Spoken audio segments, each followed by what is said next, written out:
All right, everybody, buckle up. We're diving deep into the world of cloud cost optimization today, specifically AWS and Google Cloud. Yeah. Got a whole bunch of reports, articles, even some YouTube videos to unpack. Right. Ready to wrestle those cloud bills into submission. Absolutely. We're going to uncover how to make your cloud work smarter, not harder, when it comes to your budget. Love it. First up, let's talk about this whole cloud cost crisis thing. Okay. Because our sources are throwing around some pretty big numbers here. Yeah. We're talking billions with a B wasted every year. Wow. Billions. Yeah.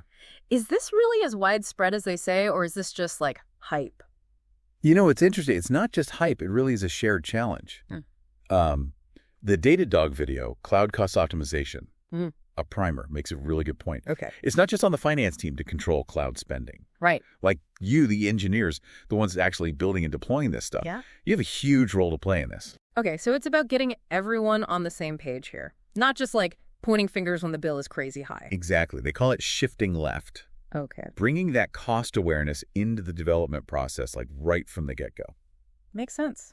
If we're the ones spinning up servers and choosing storage and all that, we got to know what the cost implications of those choices are. Exactly. Think of it like this. You wouldn't build a house without a budget, would you? Right. You'd want to know how much the materials cost, how much labor costs. Of course. That's the same with the cloud. Yeah, for sure. So before we even think about optimizing, we need to understand where our money is even going in the cloud. Like, do we even know how much our cloud setup costs right now? How do we even start figuring that out? Right. It's like tracking your spending habits. You got to know where the money's going before you can budget. And that's where the AWS Service Optimized document is pure gold. Okay. It breaks down optimization strategies for specific AWS services, like dives into the nitty-gritty of things. Right. Instance utilization, storage costs, those pesky data transfer fees, it's all there. Okay, so it's like itemizing your cloud bill, breaking it down so we can actually see what's costing us. Precisely. And both AWS and Google Cloud really stress the power of tagging resources. It's tagging. That's like putting a label on every single item on your cloud bill. Okay. So tagging by team, by project, or application, it all helps you understand where the spending is actually happening. All right, so we've got our metaphorical magnifying glass out. We're examining every line item on that cloud bill. Where do we start trimming the fat? That's where right sizing comes in. Okay. And this is a major theme across all of our sources. I gotcha. This Microsoft Azure video, it nails it. Okay. Choosing the wrong instance size is like buying a semi-truck to deliver a pizza. Okay, that's a visual I can get behind. Right. Talk about an expensive pizza delivery. But seriously, how do we know if we're using a semi when we really just need a scooter? It's about understanding your workloads. They make this great point about, distinguishing between user-facing and non-user-facing tasks. Okay, yeah. So user-facing things, like a website, they need to be super responsive. Right. So you aim for lower CPU utilization, like around 40%. Okay. So there's room to handle those traffic spikes without things slowing to a crawl. So there's like headroom for it to jump up if it needs to? Exactly. But for non-user-facing tasks like background processing or nightly backups and stuff like that, Yeah. you can push that utilization way higher, like up to 80%, because users aren't directly impacted. So you squeeze more out of each instance, you save money. Gotcha. Don't need a race car for a grocery run, right? Exactly. Now, the AWS Service Optimized document, does it give like concrete examples of this? Because I'm all for theory, but I need those actionable takeaways. Oh, it totally delivers. They dive into optimizing things like RDS instances, VPCs, even Kinesis shards. This isn't just high-level stuff. It gets granular. Okay, so we're not just talking about shrinking instance sizes. What other levers can we pull to optimize? Well, there are a few more tricks up our sleeve. Okay, good. For instance, AWS Service Optimized really digs into reserved instances for predictable workloads. Okay, yeah. Think of it like pre-booking a parking spot. Okay. You pay for that guaranteed spot, but you get a discount. Okay, reserved instances. Got it. So it's like prepaying for those cloud resources to get a discount. Yeah. But what if our needs change, right? What if we reserve that parking spot and then suddenly we need a minivan instead of a compact car? That's a great question. Yeah. AWS does offer some flexibility with reserved instances. Okay. You can modify them or even sell them on a secondary market if your requirements change. Oh, interesting. So there's like a secondary market for this stuff. I had no idea. But what about those workloads that are unpredictable, the ones that like spike up and down? reserved instances wouldn't really work there, So right? you're right, for those, you need something a bit more dynamic. And that's where spot instances come in. Okay. So this is AWS's way of selling off their unused EC2 capacity at like a steep discount. Oh, okay. Sometimes up to 90% off. 90% off. Yeah. That sounds too good to be true. What's the catch? There is a catch. Okay. Spot instances, they can be interrupted Oh. with a 2-minute warning if AWS needs that capacity back. Okay. It's kind of like getting a standby flight. Cheaper, but you might get bumped. Right. Makes sense. So probably not the best option for those mission-critical applications then, right? Exactly. But here's where it gets really interesting. Okay. You can actually combine spot instances with elastic load balancing. Okay. And this creates a super, like, cost-effective AND-resilient architecture. Okay. I like the sound of that. Yeah. So you've got a mix of like on-demand instances and then spot instances all behind a load balancer. Right. And if a spot instance gets interrupted, the load balancer's like, no problem. We'll just route that traffic to the other instances. That's basically. Very cool. It's a really smart way to maximize your cost efficiency without sacrificing reliability. Love it. Okay, let's shift gears a bit. Let's talk about optimizing storage. Okay. Because I feel like those storage fees can really sneak up on you, especially with those data-intensive applications. Absolutely. And the AWS Service Optimized document is a ton of guidance on this. Okay, good.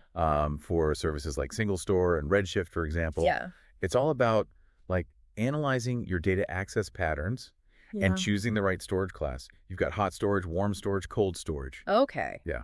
So frequently accessed data stays hot, and then like the stuff we rarely touch can just chill out in cold storage. Exactly. Think of it like organizing your closet. Yeah. You keep the things you wear every day within easy reach. Right. And your winter clothes further back when it's summer. Exactly. Then there's compression, Okay. which is another great way to save on storage. Compression, so like zipping up a file to make it smaller. It's exactly. Yeah. Compressing your data in services like Redshift and Elasticache can significantly reduce your storage needs. And don't underestimate the power of like efficient query design. Oh, yeah. Okay. Especially for your data warehousing services Yeah. like Redshift. Right. The way you write your queries can have a huge impact both on performance and on cost. Yeah. It's like choosing the scenic route versus like taking the highway. You'll get there eventually, but one way is a lot faster and more efficient. Right, exactly. I'm starting to see a theme here. It's all about being intentional with like literally every single aspect of our cloud usage. Yes. From choosing the right instance size to optimizing our storage to even just the way that we write our queries. You got it. It's a real shift from reactive to proactive cloud cost management. I like it. And speaking of being proactive, let's circle back to that idea of like empowering engineers to be cost conscious right from the start. Right, that shifting left concept. Instead of waiting until the bill arrives to even think about costs, we're building that awareness into the development process from day one. Yeah. How do we actually make that happen, though? That's where tools like that Datadog dashboard we discussed earlier really come in. Okay. Imagine being able to see the cost impact of your code changes in real time, like as you're making them. Whoa, okay. It's like having a little cost-awareness buddy, like looking over your shoulder as you're typing, giving you instant feedback. That's incredible. Does that even exist yet? It does. Wow. And it really empowers engineers to experiment with different architectures, Yeah.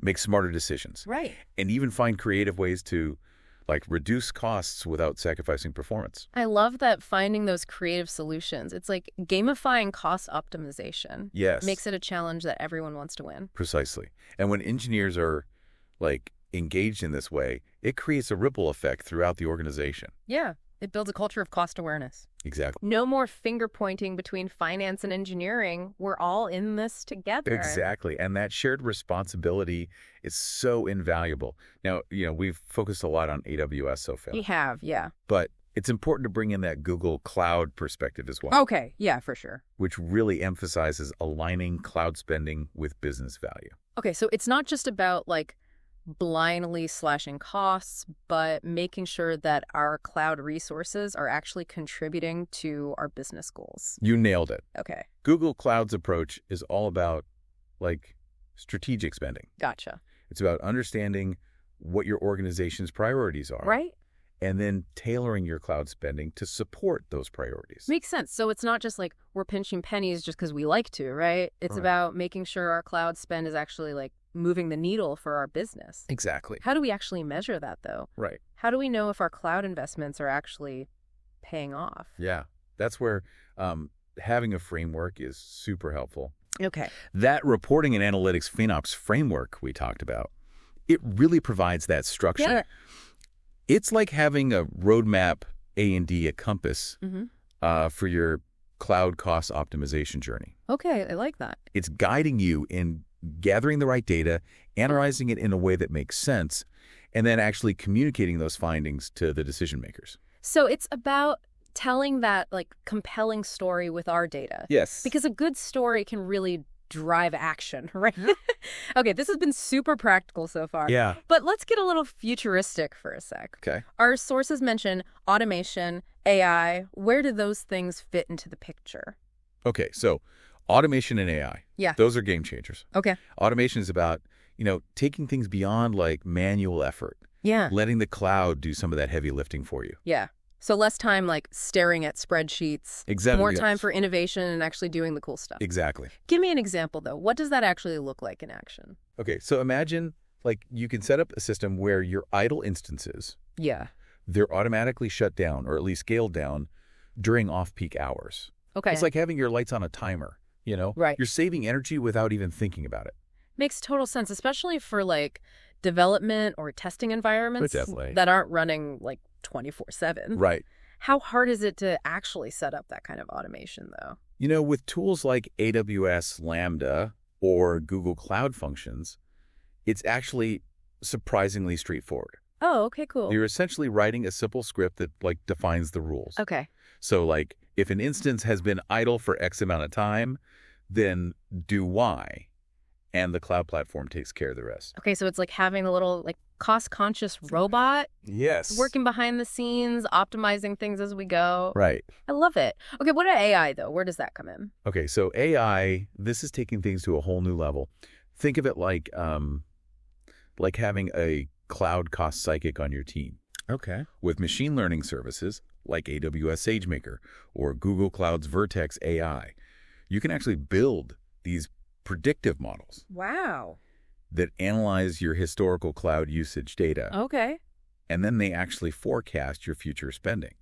So no more getting blindsided by a massive bill at the end of the month. Exactly. I like You it. can anticipate those costs. You can take those proactive steps to really manage them. Nice. And the cool thing is these AI-powered models, Yeah. they can actually spot patterns and anomalies in your usage Oh, wow. that you might have missed, highlighting those potential areas for even more optimization. Okay, that's amazing. It's like having a dedicated data scientist on Yeah. your team, constantly crunching the numbers, just looking for ways to save you money. Exactly. But even with all of this automation and AI, though, it still feels like we as the humans need to stay actively involved, right? Absolutely. Okay. Automation and AI are incredibly powerful tools. Yeah. But they're not magic solutions. You can't just set it and forget it. Right. You really need to be strategic about how you're actually using these tools. Okay. You need to regularly monitor how they're performing and make adjustments as needed. So it's not about replacing human intelligence, but more augmenting it Exactly. with the power of these tools. It's about working smarter, not harder. Love it. And it all comes back to fostering that culture of cloud cost awareness we keep talking about. Right. Getting everyone on the team thinking about those cost implications of all the decisions that they're making. Precisely. Because at the end of the day, cloud cost optimization, it's a team effort. Yeah.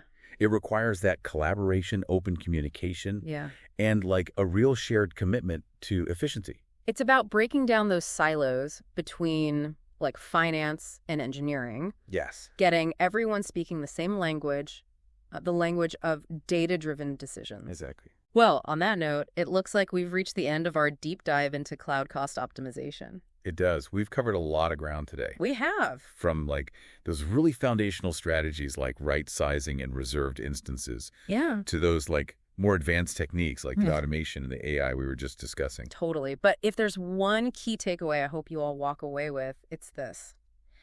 Cloud cost optimization is a journey. It is. It is not a destination. It's about continuously learning, adapting, and finding new ways to really make your cloud work smarter for your business. Absolutely. Don't be afraid to experiment, try new things, celebrate those wins, big or small, along the way. Yeah. And, with the right tools and those strategies and the right mindset, you can absolutely master this art of cloud cost optimization and unlock the true power of the cloud. And who knows, you might even have some fun along the way. Right. Thanks for diving in with us today, everyone. Until next time, happy optimizing.